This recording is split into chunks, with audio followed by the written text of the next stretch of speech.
시청자 여러분 안녕하십니까? 나우 경제브리핑의 최은정입니다. 코스피 지수가 외국인들의 매도가 확대되면서 1550선도 내준 상황입니다. 유럽 국가들의 재정 적자 우려감이 코스피 지수의 연 이틀째 하락세를 면치 못하게 만들고 있는데요. 먼저 이 시각 동시효과 상황부터 살펴보고 좀 더 자세한 시장 상황 얘기 나눠보겠습니다. 네, 먼저 코스피 쪽입니다. KB금융과 신한지주 등 은행주들이 유럽발 신용 위기 여파와 또 금호그룹의 워크아웃 가능성이 제기되면서 이틀 연속 하락세를 보이고 있습니다. KB금융이 3% 조정을 받고 있고요. 신한지주 역시 3.2%나 하락세를 면치 못하고 있는 모습입니다. 삼성전자가 약보합권에 들어서 있고요. 포스코 역시 1.9% 하락세를 늘리고 있습니다. KT와 SK텔레콤, LG텔레콤 등 통신업종들은 기관의 매수세가 유입되면서 소폭 오름세를 보이고 있는 모습인데요. 현재 화면상으로 SK텔레콤이 2%대로 강한 상승 흐름을 보여주고 있습니다. LG화학이 1.4% 오르고 있고요. LG디스플레이가 2.6% 강한 모습입니다. KT가 3.15% 상승하면서 오늘 통신주들이 강한 모습을 확인하고 있습니다. 네, LG가 0.17% 오르고 있고요. 시가총액 상위 종목군들에 있는 종목들이 등락이 엇갈리고 있는 상황인데요. 롯데쇼핑이 1.16% 오르고 있고 삼성화재 역시 1%대 강한 모습입니다. 오늘 자동차 관련주에도 매수세가 유입이 되고 있는데요. 기아차가 1.2% 오르면서 28,000원 선에서 장을 마감하고 있습니다. 하나금융지주가 5%대로 하락하고 있고 기업은행 역시 5% 가장 크게 조정을 받고 있습니다. 금융주들의 낙폭이 크게 나오고 있는 상황입니다. 삼성증권 역시 0.8% 조정을 받고 있는 모습입니다. GS건설이 1.9% 하락하고 있고요. 대우건설 역시 1.3% 조정을 받고 있습니다. 이어서 코스닥 시총 상위 종목군 흐름 어떤지 보겠습니다. 서울반도체가 3.4% 조정받으면서 34,550원 선에서 거래를 하고 있습니다. SK브로드밴드와 동서가 빨간불이 들어왔을 뿐 대부분의 종목들이 조정을 받고 있는데요. 태용이 2.6% 하락이고요. 메가스터디 역시 마이너스 4%대로 큰 조정을 받고 있습니다. 성광밴드와 태광이 4%대로 하락하고 있고 오늘 포스데이터와 네오이즈게임즈 역시 5%대로 크게 조정을 받고 있는 모습입니다. KDC와 멜파스가 1%대로 강한 흐름 보이고 있고요. 차바이오엔이 0.4% 강보합권에서 장을 마감하고 있습니다. 네, KH바텍이 강보합권이고요. 루멘스가 1%대 상승, 한빛방송 역시 1.6% 오르면서 선방하고 있는 모습입니다. SFA 역시 0.4% 강보합권에 들어서 있습니다. 파트론이 강보합권이고요. 그 밖에 테크노세미캠이 0.5%대로 소폭 상승하는 모습을 보이고 있습니다. 지금까지 동시효과 상황 살펴봤습니다. 시장 상황 어떻게 마감이 되는지요? 좀 더 자세한 시장 소식 잠시 뒤에 전해드리겠습니다.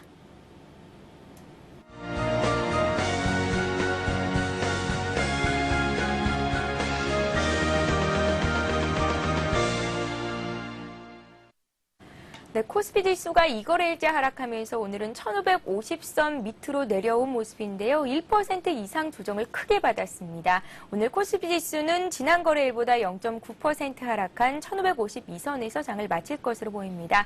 장 막판에 등락이 또 엇갈리고 있는 모습이네요. 다시 1550선을 회복하고 있습니다. 유럽발 재정 적자 우려에도 불구하고 지난 주말 뉴욕 증시가 반등했지만 코스피 지수는 하락세를 이어갔습니다. 개인과 기관의 매수세가 유입됐지만 외국인이 이틀째 순매도를 이어갔고요. 프로그램 쪽에서도 매도세가 2천억 원 이상 출회되면서 오후 들어서 낙폭을 키웠습니다. 상대적인 강세를 보였던 코스닥 지수도 오후 들어 하락세로 전환을 했는데요. 외국인 매도에 기관마저 팔자로 돌아서면서 수급을 불안하게 만들었습니다. 코스닥 지수는 지난 거래일보다 1.9% 하락한 487선에서 장을 마칠 것으로 예상됩니다. 네, 오늘 수급 상황 보겠습니다. 오늘은 외국인들의 매도세가 크게 나오면서 지수를 하락 쪽으로 이끌었는데요. 외국인들의 코스피 시장에서 2,221억 원 매도 우위를 기록한 것으로 나타났습니다. 네, 기관이 756억 원 순매수했고 개인이 1,126억 원을 매수 우위를 보였지만 지수를 방어하기에는 역부족한 모습이 나왔습니다. 네, 오늘 코스닥 지수가 코스피에 비해서 비교적 큰 폭으로 조정을 받은 것으로 나왔는데요. 코스닥 쪽에서는 투자 주체별 매매 동향이 어떻게 마감됐는지 살펴보겠습니다. 코스닥 쪽에서는 개인과 기관이 샀는데요. 반면에 역시 외국인이 팔았습니다. 외국인들이 132억 원 차익 실현을 내놨고요. 반면에 개인과 기관은 100억 원, 32억 원 각각 순매수한 것으로 나타났습니다. 네, 오늘 업종별로는 어떤 흐름을 보였는지 살펴보겠는데요. 대형주가 비교적 크게 조정을 받은 모습입니다. 대형주와 중형주, 소형주가 골고루 조정을 받았는데요. 특히 은행 업종이 오늘 큰 폭으로 하락했습니다. 금융업종이 1.7% 하락했고 은행과 증권 모두 1% 이상의 낙폭을 보여줬습니다. 철강 금속업종도 2%로 하락했고요. 운소 창고업종과 음식료 업종, 화학업종도 1%대로 낙폭을 키웠습니다. 반면에 운수장비 업종과 전기 전자업종, 종이 목재, 의약품, 통신업종이 오늘은 강한 모습을 보여줬습니다. 오늘 특징을 보인 종목들, 어떤 종목들이 있는지 살펴보겠습니다. 오늘 철도 관련주가 가장 눈에 띄었는데요. 오는 11일 우리 정부와 미국 캘리포니아 주정부가 고속철 사업에 관한 양해각서를 체결한다는 소식이 전해진 것이 호재로 작용했습니다. 네, 오늘 대아티아이가 8% 급등하면서 3,655원에 거래를 마쳤고요. 비트로시스와 태광 ENC 역시 5% 이상의 강한 모습을 보여줬습니다. 유상증자 소식에 급락했던 프롬서티가 장기 성장성이 밝다는 증권사 호평에 힘입어서 오늘 2% 상승한 것을 비롯해서 태블릿 PC 관련 주들의 상승세도 두드러졌는데요. 다산네트워크스가 4% 올랐고요. 그밖에 LG 디스플레이와 디오텍 역시 2%로 강한 모습을 보였습니다. 오늘 제약주가 또 강했는데요. 정부가 신약 개발을 지원하기 위해서 2조 원 규모의 신약 연구개발 펀드를 조성하고 세액을 공제해주기로 했다는 소식이 호재로 작용했습니다.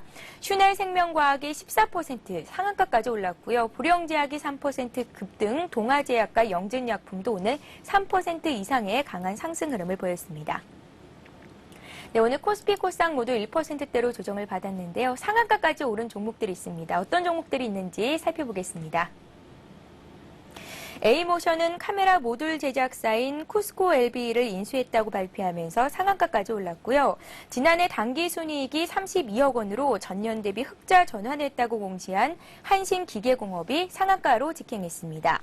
그 밖에 르네코가 홈 네트워크 국가 표준을 만든다는 소식에 가격 제한폭까지 상승했습니다. 네, 오늘 주변국 아시아 증시는 어떤 흐름 보이고 있는지 살펴보겠는데요. 일본 증시가 1%대로 낙폭을 키우면서 장을 마친 것으로 나타났습니다. 3거래일 연속 조정을 받았습니다. 엔화가 강세를 보이면서 수출주 위주로 낙폭을 키운 모습인데요. 오늘 일본 니케이 지수는 지난 거래일보다 1.05% 내렸습니다.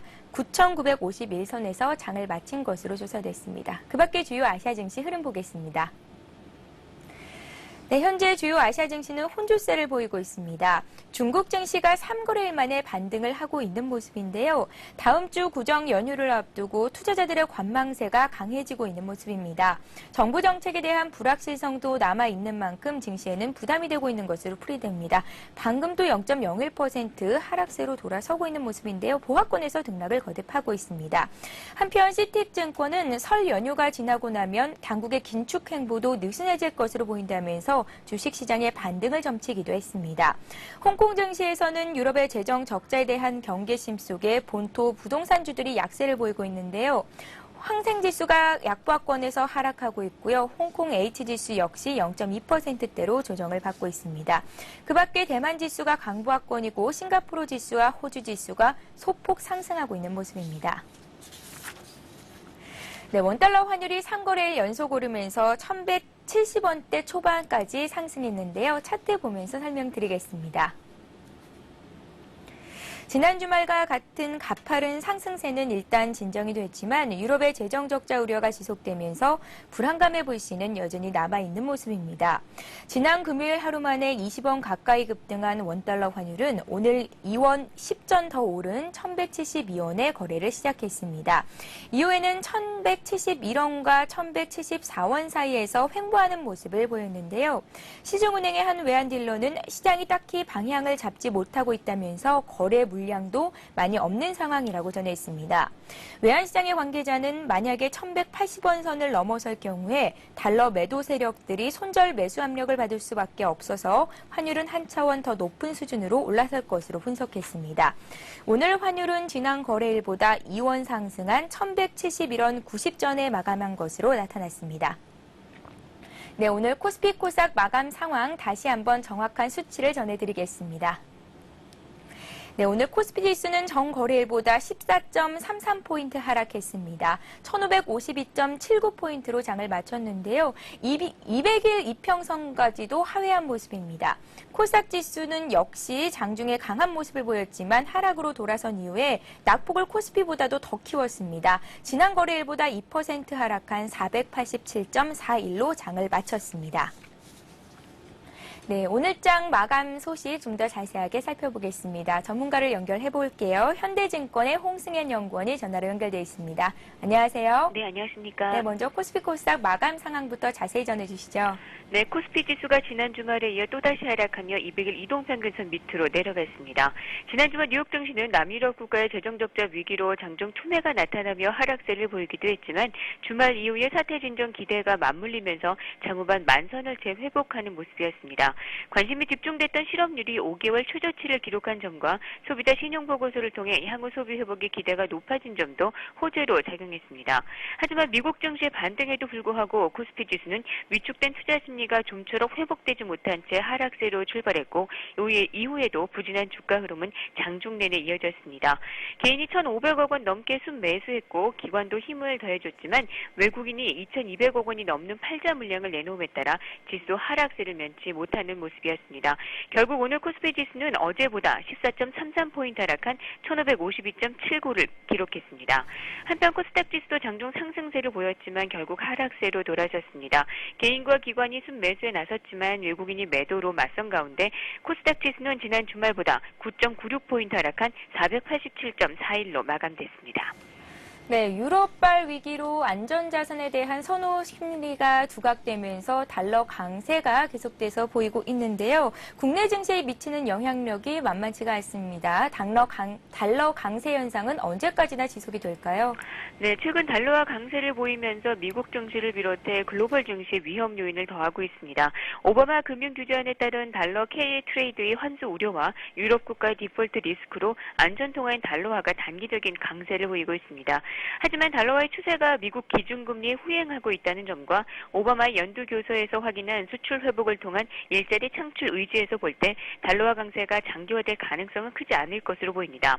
이는 미국 기준금리의 인상 시점이 3분기 이후에서나 가능하다는 점에서 추세적인 달러화 강세는 하반기 이후에나 가능할 것으로 판단되며 달러화 약세로 인한 기업이익 증가와 고용개서 소비와 경기 회복으로 이어지는 메커니즘을 오바마 정부에서도 적극 지지하고 있다는 점에서 추가적인 달러화 강세 압력은 점차 완화될 것으로 예상됩니다.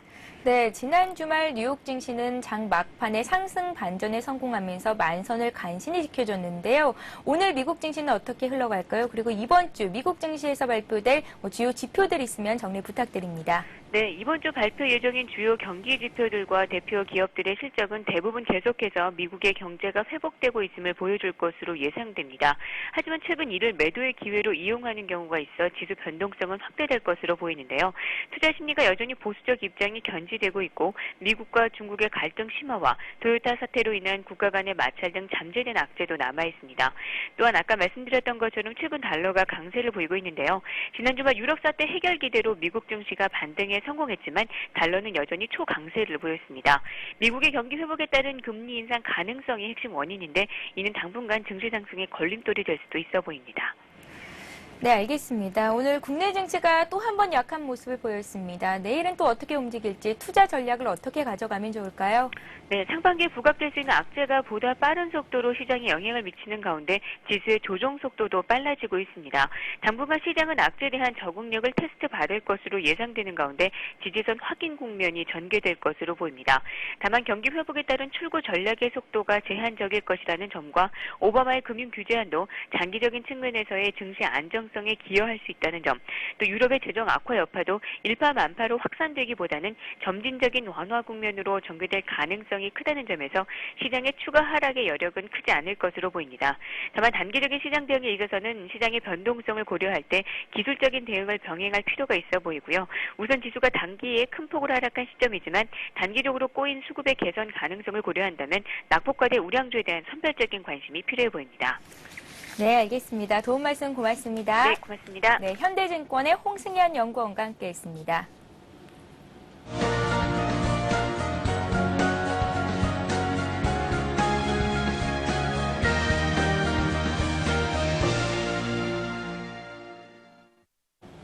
이 시각 주요 뉴스입니다. 정부가 미래 IT 산업 수요에 대비해 전문 인력 양성에 초점을 맞춘 IT 인력 양성 중기 개편안을 오늘 발표했습니다. 지식경제부는 우선 2013년까지 4,011억 원을 투입해 기업 맞춤형 IT 기초 인력 3만 5천 명, 고급 인력 4천 명, 융합 고급 인력 2천 명을 양성하기로 했습니다. 이번 개편을 통해 지경부는 인력이 부족한 석박사 지원 사업의 비중을 높였으며 소프트웨어 연구과정 사업을 신설해 이 분야의 인력 양성을 강화했습니다.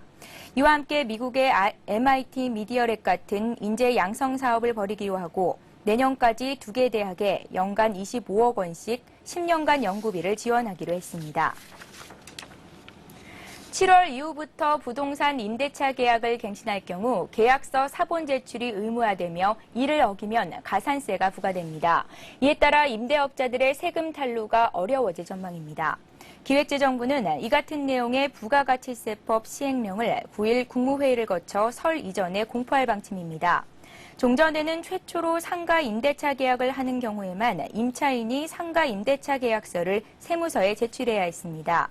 이 때문에 일부 부동산업자들이 계약서 갱신 시 이중계약서를 작성해 세금을 탈루하는 사례가 빈번히 발생했습니다. 정부는 이런 폐해를 고려해 오는 7월부터는 임대차 계약을 갱신하는 경우에도 임대인이 부동산 임대 공급가액 명세서와 함께 임대차 계약서 사본을 제출하도록 했습니다. 개성, 금강산 관광 재개를 위한 실무회담이 오늘 오전 개성 남북경협협의사무소에서 열렸습니다. 회의에서 양측 수석대표인 김남식 통일부 교류협력국장과 강용철 조선 아시아태평양 통화위원회 참사는 기조 발언에서 개성 금강산 관광 재개에 대한 입장을 밝혔습니다. 우리 대표단은 관광 재개에 앞서 고 박광자 씨 피격 사건 진상규명과 재발 방지책 마련, 관광객 신변 안전 보장을 위한 제도적 장치 완비 등 3대 선결 과제가 해결돼야 한다는 입장을 밝힌 것으로 알려졌습니다. 오늘 오전 회의는 10시부터 46분간 진행됐으며 양측은 상대방의 기조 발언에 대한 입장을 정리한 뒤 연락관 접촉을 통해 오후 일정을 협의했다고 통일부는 전했습니다. 최근 가격 경쟁으로 100g당 최저 580원까지 내려갔던 대형마트의 삼겹살 값이 다시 900원대로 올랐습니다. 이마트 영등포점은 오늘부터 삼겹살을 100g당 980원에, 인근 롯데마트 영등포점은 이보다 10원 싼 980원, 970원에 팔기 시작했습니다. 양사의 가격 경쟁은 지난달 7일 이마트가 최저가 판매를 선언하며 삼겹살을 100g당 980원에 판매함으로써 촉발됐습니다. 당시 롯데마트는 경쟁사보다 단돈 10원이라도 싸게 판다며 경쟁에 나서 최대 격전지인 영등포 지역에서 삼겹살 100g 가격이 580원까지 떨어졌습니다. 하지만 이마트가 더 이상 경쟁사의 가격 인하에 대응하지 않겠다며 당초 가격인 980원으로 환원하면서 롯데마트도 970원으로 가격을 올린 겁니다. 네, 코스피 지수가 0.9% 정도 조정을 받았습니다. 지난 거래일보다 14포인트 하락한 1,552포인트로 장을 마쳤고요. 코스닥 지수는 2%나 조정을 받으면서 490선도 내줬는데요. 수급 상황이 조금 꼬여 있습니다. 외국인들이 이 거래일째 순매도폭을 강화했고 또 시장의 변동성도 고려해야 하는 만큼 투자 전략 꼼꼼히 세워보시면 좋을 것 같습니다. 저희가 준비한 소식은 여기까지입니다. 시청해주신 여러분 고맙습니다.